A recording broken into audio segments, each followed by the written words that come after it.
It began with the harvest, a word coined by the Zithri Dominion after they incinerated the skies over the eastern hemisphere.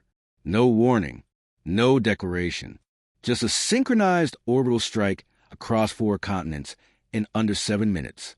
Cities reduced to plasma, oceans boiled, skies darkened with ash. 3 billion lives ended before Earth's defense satellites could even register what was happening. By the time the United Planetary Coalition received Earth's desperate distress signal, the planet was already a grave. The Zithri ships floated above like silent carrion birds, their mission supposedly complete. They had no interest in occupation. They didn't need Earth's resources. They came only to kill, to warn the galaxy, stay in line, obey, submit, or burn. The Galactic Council convened an emergency session condemning the attack publicly, then privately debating the benefits of a weakened Earth.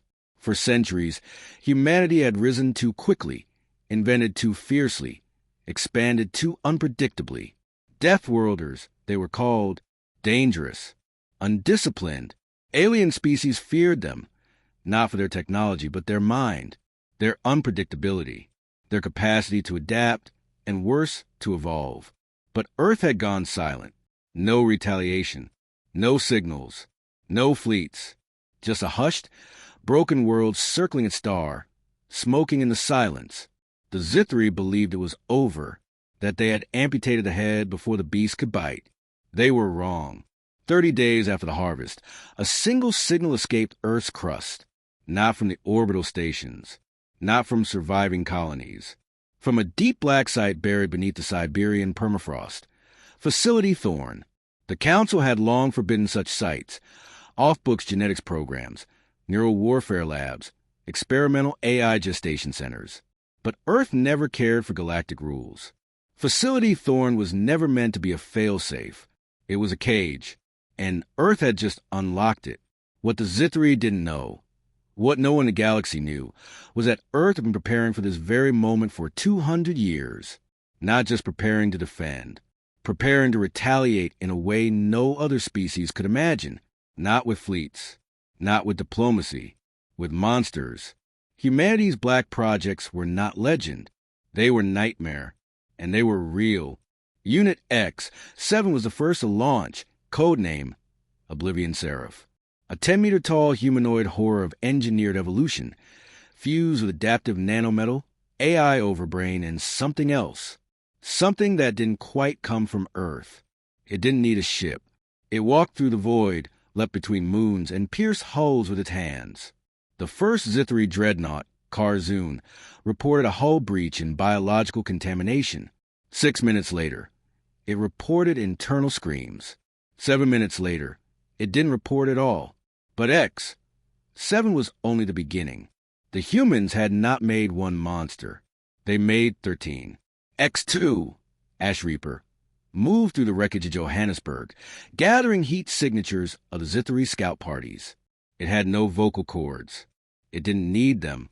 It was a living flame storm, able to convert oxygen, carbon, and bone into blue fire. Zithri troopers deployed radiation nets and plasma blades, only to realize the Reaper was adapting in real time, weaponizing their own heat against them. When a Zithri captain begged for mercy through translator drone, the Reaper tilted its head once, then incinerated the atmosphere in a 1-mile radius. No remains, no evidence, no survivors. Zithri High Command, confident in their superiority, deployed a second wave to secure Earth's ruin. 200 ships, 900,000 soldiers.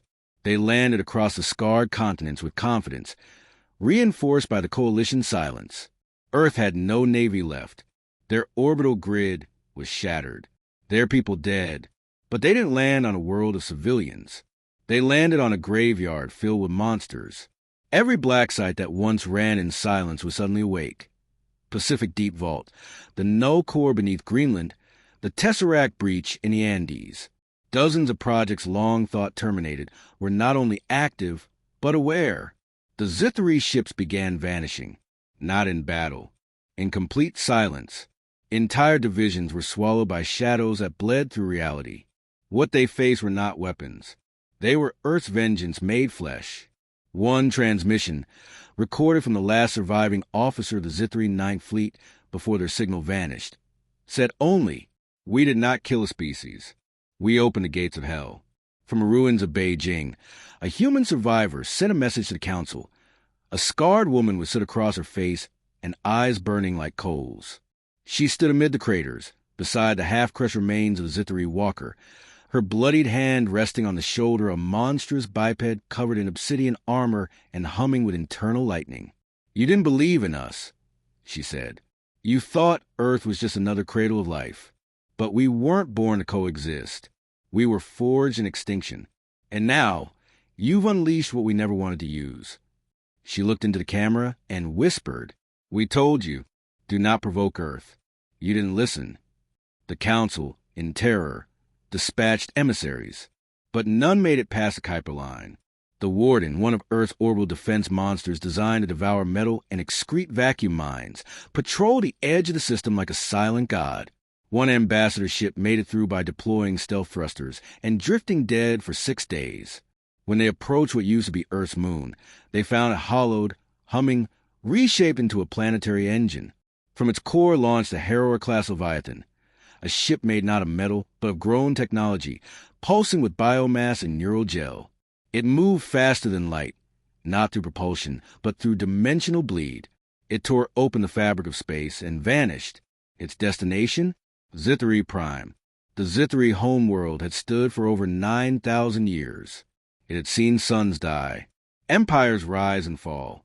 Its defensive systems were unmatched, but they were prepared for ships, for armies, for logic. They were not prepared for the voice of the dead. The Leviathan did not fire weapons. It screamed. A psychic pulse rippled across the planet, causing Zithri leaders to convulse in their thrones. Across the surface, the minds of every living creature began to bleed from the inside. The Harrower deployed its payload, X-Zero, codename Penance. No one had ever seen it before. No file existed in any human record. Not even Earth's own survivors knew what it was. It was taller than any dreadnought. Its skin was obsidian and dripping with shifting geometry. It did not speak. It did not move in steps. It slid through time. Every moment it existed, probability fractured. Entire defense systems melted just trying to compute its presence. Zithri Prime did not fall. It was erased. After its destruction, the Council held its breath. They expected humanity to come for them next. But no fleet came. No diplomats. Only a message. From Earth. We are not coming to rule. We are not coming to build empires. We came to bury one. Leave us alone, or next time we won't stop. The feed ended with a rotating symbol, Earth's new seal. A cracked globe encircled by 13 runes, the symbols of the monsters. Not monsters, really. Guardians. The Council debated retaliation, but they knew. Deep down, they all knew. You could fight a fleet. You could outmaneuver politics. But you could not outlast the rage of a species that had nothing left to lose. For centuries, they had mocked Earth's chaos. Now they feared it, and across the stars, in whispers and dark halls, one phrase echoed louder than war drums.